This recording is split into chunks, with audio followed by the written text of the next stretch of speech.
Another important factor for increasing the speed of your website is to use what's called a caching program. And again, there's lots of different ways of doing this. There's lots of different types of caches. But again, if you're going to use something like, say, WordPress, there's numerous types of WordPress cache plugins you can use. One of my favorites at the moment is something called WP Fastest Cache, which, as you can see in this example here, it's got about 6 million downloads. There's, pretty good votes for it, and it's got lots of features.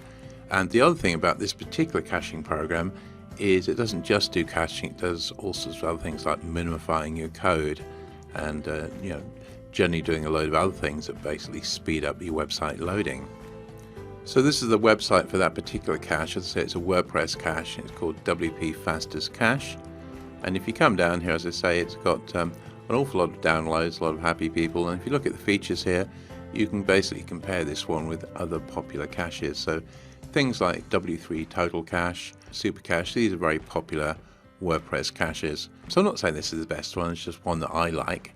And as you see, one of the nice features about this particular cache is it does your desktop and mobile caching. It also does minifying, of things like HTML and CSS. If you come down here, you can also minify the JavaScript.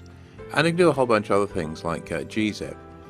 Quite often people use gzip with WordPress, and that requires a separate plugin. In this case, it's integrated into the cache, which is quite nice. As always, there's always a pro version.